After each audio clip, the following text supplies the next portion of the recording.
everybody, welcome to another episode of Hidden in the Universal Vault.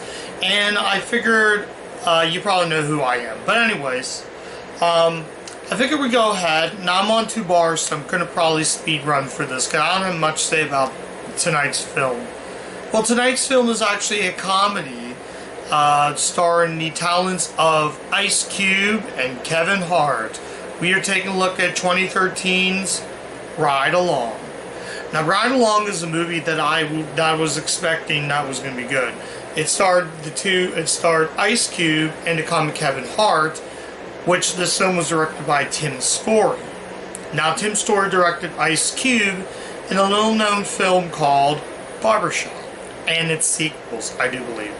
He also made the dreadful Fantastic Four movies. So, yeah. He also directed Cube in Lottery Ticket,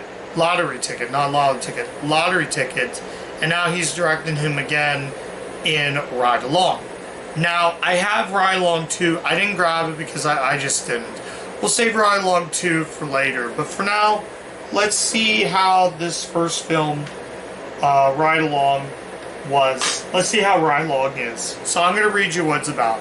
The film centers around Ben, Kevin Hart, who meets up with Detective James, which is Cube, obviously.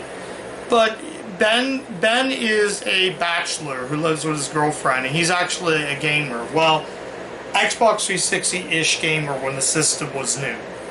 So basically, he's a security guard, then he goes to cadet school.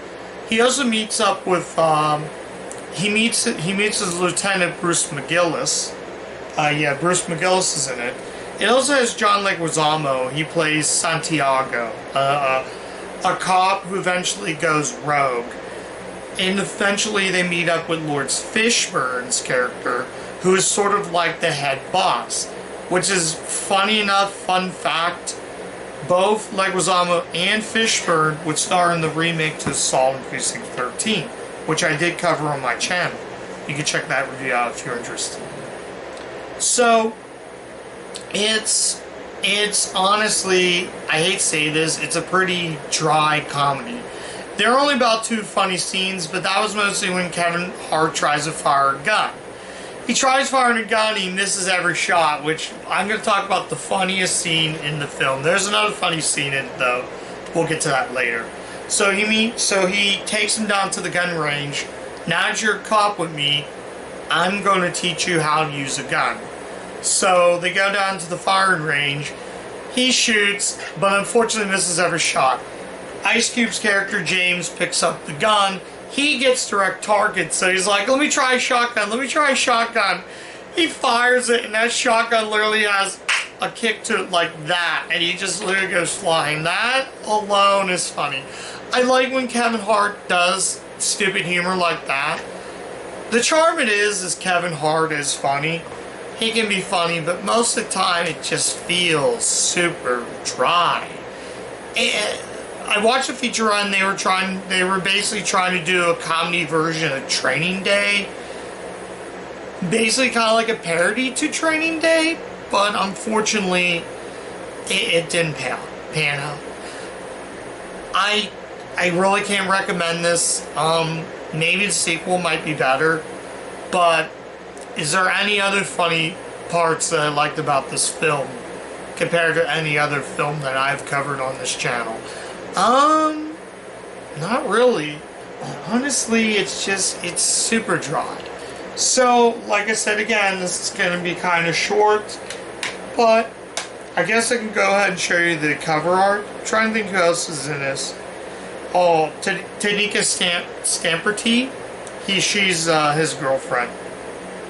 And I like where he's a gamer. I do like that, but I can't really think of anything. It just sort of just kind of bored me. Like, aside from the 2 funny scenes, it's just a dry, boring comedy. I don't know what happened. Tim Story directed Ice Cube in the Barbershop. The 2 Barbershop movies. Maybe he directed the 3rd one. He might have directed the 3rd one. They're funny.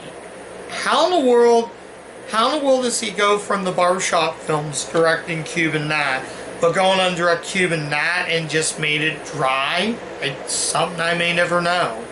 But yeah, I'll go ahead. There's not much. You just get a plain, boring black disc. So, unfortunately, yeah, that's all I have to say. So, let's go to the final verdict. Final verdict. Should you see Rylong? No. Honestly, this is probably the worst comedy I've ever watched. I don't know, maybe Rylong 2 might be even funny. Who knows? A sequel might fix the problems of this, but I am going to hold on to this until I watch Rylong 2. After I watch, if Rylong 2 is bad, then I will go ahead and get rid of both of them. I don't want to get rid of one to say that I liked Rylong 2. If I like Rylong 2 better than this, I'll still keep this just so I have it completed. Honestly, it's really hard to say. Kevin Hart can be funny. He was funny in Night School. I am going to cover that one again. He was great in that. I think if this movie had Tiffany Haddish as his girlfriend, this would work totally. But it's just a boring comedy. Nothing was funny. Bored me half to death.